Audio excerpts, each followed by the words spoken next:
Je vais faire une tagine de homard bleu avec un petit vermicelle, avec un citron confit, carottes blanches, carottes jaunes, courge butternut, de l'aubergine bleue, du citron confit. Nous avons de la fleur d'oranger, des épices, de l'huile d'argan, du miel, des guimauves, un homard bleu, enfin que de bonnes choses pour célébrer donc la cuisine du Maroc.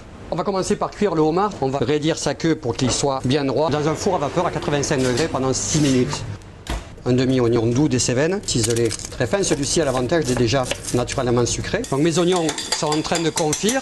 Je vais rajouter un tout petit peu de miel et ces épices qui vont venir se torréfier. Rajouter notre fond et on va le laisser cuire doucement. J'ai préparé un consommé dans lequel je vais rajouter un peu de safran ainsi que du citron confit très fin. J'ai collé mon mélange avec de l'agar et du capa. Je vais légèrement assaisonner cette gelée qui va venir prendre notre homard bleu. Je vais juste retirer les pinces dans lequel je vais retirer les cartilages. À chaud c'est beaucoup plus facile et on enlève de suite. On a donc une gelée toute naturelle à l'agar, donc à base d'algues qui est venue coller le consommé de homard. Notre aubergine taillée en tranches, l'inciser pour l'aider à cuire plus rapidement. De l'huile d'olive, on va juste la marquer. Voilà. Je vais donc la déposer sur mon aluminium, un tout petit peu de mon bouillon, et je vais donc refermer ma papillote et je pars au four pour 20 minutes. Je vais faire mes billes de potimarron, on va les mettre à cuire dans notre eau, les blanchir juste à l'anglaise. Donc on va passer notre garniture et il nous reste nos oignons, nos potirons dans mon petit bouillon qui est là. Et je vais mettre en cuisson mes autres petits légumes, décortiquer mon homard. On va décortiquer nos pinces. Nos petits légumes qui vont venir retrouver mes potirons. On va prendre une casserole, du beurre, de l'huile d'argan et on va faire un beurre mousseux. Et je vais aller incorporer donc mon vermicelle, un peu de coriandre, un peu de basilic ainsi qu'un tout petit peu de citron. Donc on va légèrement assaisonner. Et la petite note du sud-ouest qui là sera un petit piment d'Espelette. Je vais même rajouter dedans mes petites herbes et j'égoutte. Et nous avons séparé notre tête, la queue, immergée dans la friteuse pour ramener cette couleur très vive. On va garnir avec notre petit vermicelle, découper notre gelée, la fameuse papillote d'aubergine. Voilà, on a quelque chose de bien confit.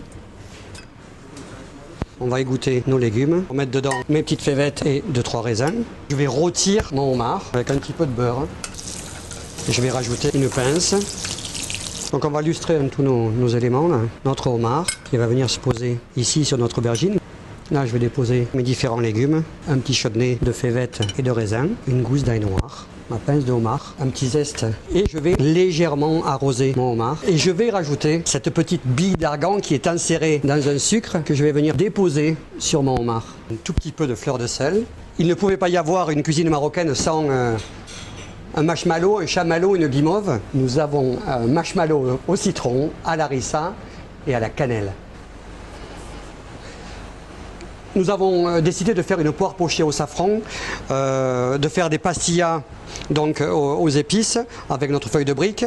Nous allons également avoir un granité de fleurs d'oranger, puisque c'était également l'imposé.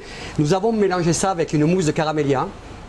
Chocolat Valrhona, 39%. La poire a été pochée dans un sirop à 30 avec nos épices et le safran. Puis nous avons évidé notre poire. Regarni avec le jus de poire, la mousse caramélia, le granité. Et je vais rajouter un tout petit peu de crémeux fleur d'oranger et je vais clôturer ma poire. Elle va venir se poser au haut de mon assiette. Je vais maintenant rajouter une petite signature en chocolat, nos épices. Et je vais venir ajouter un tout petit peu d'orange confite. Maintenant, ciseler notre poire pour planter pastilla cannelle.